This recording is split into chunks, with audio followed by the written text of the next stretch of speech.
கர்த்தருடைய பரிசுத்த நாமத்துக்கு ஸ்தோத்திரம் உண்டாவதாக. சங்கீதங்களின் புத்தகம் 6வது அதிகாரம் 5வது வார்த்தையிலே நாம் இப்படி வாசிக்கிறோம். மரணத்தில் உண்மை நினைவு கூறுவதில்லை, பாதாளத்தில் உண்மை துதிப்பவன் யார் என்று அங்கே வேத வசனம் சொல்லப்படுகிறது. அருமையான தேவனுடைய பிள்ளைகளே, அங்கே பாதாளத்தில் உண்மை நினைவு துதிப்பவன் யார் என்று காணப்படுகிறது. ஆனால் பாதாளத்திலே போனவர்கள் யாராலையும் கர்த்தரை துதிக்க முடியாது என்று வேதம் சொல்லுகிறது. எபிரேய பாஷையிலே பாதாளம் என்று சொல்லுகிற போது இறந்தவர்களின் ஒரு ஆத்துமாக்களின் ஒரு கூட்டம் என்று சொல்லப்படுகிறது. லூக்கா எழுதின சுவிசேஷம் அதன் 16வது அதிகாரம் 23வது வார்த்தையை நாம் வாசிக்கும் பொழுது, அங்கே ஒரு செல்வந்தனான மனிதன் அங்கே பாதாளத்தில் தேவனை துதித்ததாக சொல்லப்படவில்லை. அங்கே பாதாளத்தில் இருந்து கொண்டு ஒரு துளி தண்ணிக்காக அவன் ரொம்ப முறையிட்டு அழுகிறத பற்றி நாம் தேவனோடு கேட்கிறான், ஒரு துளி தண்ணி வேணும் அப்படின்னு.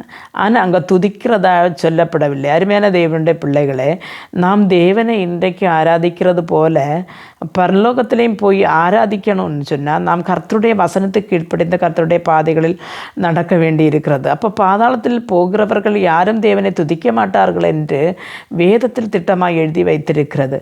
நாம் பழைய ஏற்பாட்டின் புத்தகங்களை நாம் வாசிக்கும் போது அங்கே பாதாளத்தை குறித்தோ பரலோகத்தை குறித்தோ அதிகமாக ஒன்றும் சொல்லப்படவில்லை.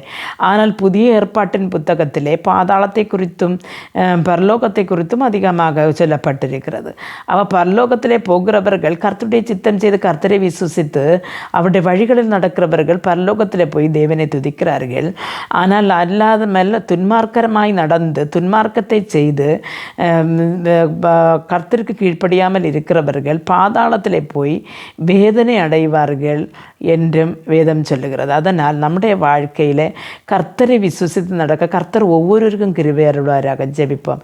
எங்களை மிகவும் அன்பாக நேசித்து வழி நடத்துகிற நல்ல தகப்பனே, இந்த செய்தியை கேட்டுக்கொண்டிருந்த உமது பிள்ளைகளை உமது கரங்கள் தருகிறேன் ஆண்டவரே. பாதாளத்தில் போகிறவர்களுக்கு அங்கே அழுகையும் பற்கடியும் அங்கே கண்ணீரும் தான். ஆனால் அங்கே தேவனை துதிக்க முடியாது என்று சொல்லும் பொழுது எப்பொழுது நித்தம் உம்முடைய சமூகத்திலே உமது முகத்தை பார்த்து கொண்டு உம்மை ஆராதிக்கும்படியாய் நாங்கள் ஒவ்வொரு எங்களுடைய வாழ்க்கையை ஒருக்கி உம்முடைய ராஜ்யத்தில் வந்து சேரும்படியாய் உமது வலது கரத்தை பிடித்து வழி நடத்துங்க. இயேசு கிறிஸ்துவின் நாமத்தில் ஜெபிக்கும் போது ஜெபத்தை கேட்டு பதில்தாரும் ஜீவனுள்ள தகப்பனே, ஆமேன்.